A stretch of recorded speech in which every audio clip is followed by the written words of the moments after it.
করতো ক্ষেত বাঁচবো ভাই। বাঁচবো না নি ভাই বাঁচবো কলকাতায়। ভাই। তো ওখান তো বর্তমানে যদি চুস্কিটা বন্ধ রাখো তো ওগুলো তো মানুষ আলিদলি ফেলাইতে পারবো বা ক্ষেত করতে ক্ষেত পারবো। করতে পারো। আর পানি যদি আসসালামু আলাইকুম সুপ্রিয় দর্শক, এই মুহূর্তে অবস্থান করছি উসমানীনগর উপজেলার মোমিনপুর।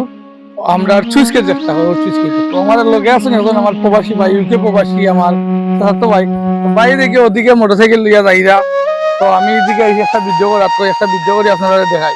তো ভাই ও যে পানি যা আমরা দুনিয়া হলো এই পানি থাকলে আমরা কিছু করে ক্ষেত বাঁচবো না কিছু করতো ক্ষেত বাঁচবো ভাই। বাঁচবো না নি ভাই বাঁচবো ভাই। কলকাতায়। তো ওখান তো বর্তমানে যদি চুস্কিটা বন্ধ রাখো তো ওগুলো তো মানুষ আলিদলি ফেলাইতে পারবো বা ক্ষেত করতে ক্ষেত পারবো। করতে পারো। আর পানি যদি আস্তে আস্তে ছাড়িয়ে দেবো ক্রমান্বয়ে খেতো বাড়িলো মানুষও ক্ষেত ক্ষেত করলাম। বিলুপ্তি করলো। তো বিশেষ করে আমরা অনন্ত বিলম্বে দাবি জানাইলাম যে আমরা উসমানীনগর উপজেলাবাসী সবাই যদি দেখি আই ভিডিওটা দেখে যদি নাড়া দেন পানিটা বন্ধ হোক, কারণ উপরে দিয়ে পানি বানলে খেতো বাঁচবো, মাছও মারা হইব। আপনি কি তা করেন? মাছ তো মারতাম আইছি। মাছ ফেলা দেখছি হয়। এখন তো মাছ নাই তো এটা দেখিলে ওদিকে আমরা পানির সুটটা দেখাই। আমরা আর পিছনে যে পানি যায় এগুলো কি বড় বাগান নদী, সামনে কেউ বড় বাগান নদী, ও পানি পড়ে।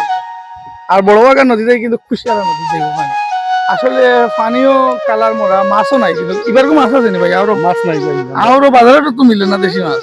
দেশি মাছ পাইলাম না ভাই 2 মাসের মাঝে। দেখিলে তো আমার প্রবাসী ভাই এসে নিউজে তাকি আসে যে বাংলাদেশে মাছও খাইতে পারে না কারণ মাছ নাই।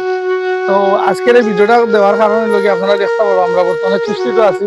চুস্কির থেকে একটা ভিডিও দিন আপনারা, চুস্কিটা বান্ধ হইলে ভালো হইব কারণ উপরে দিয়ে অনেক খালি বিশ্রার জমি নকল শুকাই গেছে, অনেক কিছু করলে খেত করতে পারবা করে বুঝাইলাম না। ধন্যবাদ, সবাই ভালো থাকবো। আল্লাহ হাফিজ, সালাম আলাইকুম। ওকে, আসসালামু আলাইকুম। কষ্ট দিলাম আপনার। ওকে, আল্লাহ হাফেজ ভাই। ওকে।